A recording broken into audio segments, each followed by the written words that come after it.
ule, Mheshimiwa Katibu wa Bunge, na wasalimu kwa jina la Jamhuri ya Muungano wa Tanzania. Kwanza, kabla sijaanza kazi yangu, napenda nimshukuru sana Mwenyezi Mungu kwa kutujalia sisi sote afya njema na kutuwezesha kuingia katika jengo hili.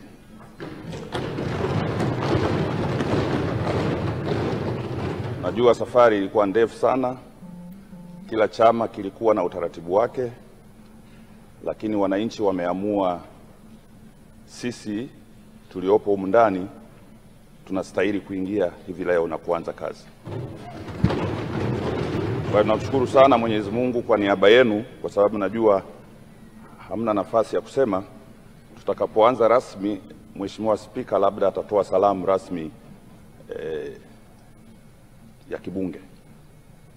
Lakini la pili, na mimi niwashukuru wapiga kura wangu wa jimbo la Isimani, Iringa, kwa kuniwezesha kuingia humu ndani kwa kipindi cha 7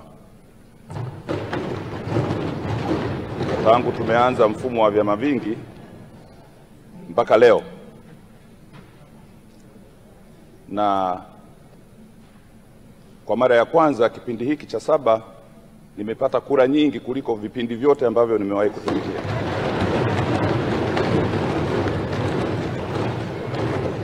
Kwa hiyo nawashukuru sana, lakini najua sababu kubwa iliyonifanya nikapata, kwa kweli niseme wazi, namshukuru sana Mheshimiwa Rais wa Jamhuri ya Muungano wa Tanzania wa awamu hii ya 6, kwa sababu yale ambayo nilianza nayo tangu mwaka 95 kuyaomba makubwa katika kila tarafa. Tarafa ya Idodi niliomba barabara ya kwenda Ruaha National Park, sasa inajengwa kilomita 104 kwa lami. Tarafa ya Isimani hatujawahi kuwa na maji ya bomba, sasa yanatoka katika awamu ya 6. Tarafa ya Pawaga tuliomba mifereji ya kumwagilia maji kwa ajili ya kulima mpunga, sasa maji yanatoka na mifereji inajengwa. Kutokana na haya, mimi najua ndio maana wananchi wameamua kunileta kwa kishindo, lakini pia Mheshimiwa Rais amepata kura za kishindo kwenye jimbo langu na amenishinda na mimi, kwa sababu wanajua yeye ndio ameniwezesha. Sasa hadithi hii najua inawahusu wengi. Hadithi hii kwamba Mheshimiwa Rais katubeba tulio wengi inawahusu wengi ndani. Kwa hiyo kwa niaba yenu nimshukuru sana Mheshimiwa Rais kwa kutubeba. Kura zetu nyingi tulizozipata zimetokana na utendaji wa serikali ya awamu ya 6. Baada ya kusema hayo machache, ndugu zanguni, niwapongeze sana wote kabisa mlioshinda katika majimbo yenu na katika utaratibu mwingine, na wale wa kuteuliwa. Nawapongezeni sana.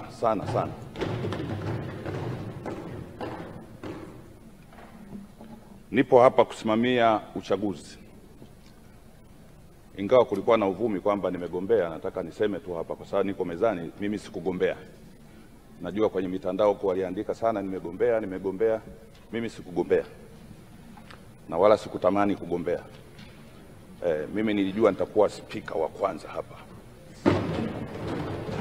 Kabla spika hajakanyaga kiti hiki, mimi nitakanyaga kwanza. Nilijua hiyo nafasi nitapata, lakini sikugombea nafasi ya uspika, maana kwenye mitandao watu wamehangaika sana. Basi baada ya hayo machache, ndugu zanguni, naomba nifanye kazi ya kikanuni iliyonileta hapa mbele. Kabla sijafanya, nimruhusu nimuite, kwa sababu bado hatujawa na serikali.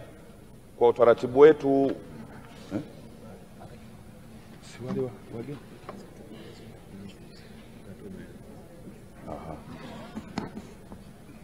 baada ya maelezo yangu haya, nitamuita katibu atoe maelezo ya utaratibu wa uchaguzi, halafu baadaye nitawaeleza hatua inayofuata. Karibu katibu.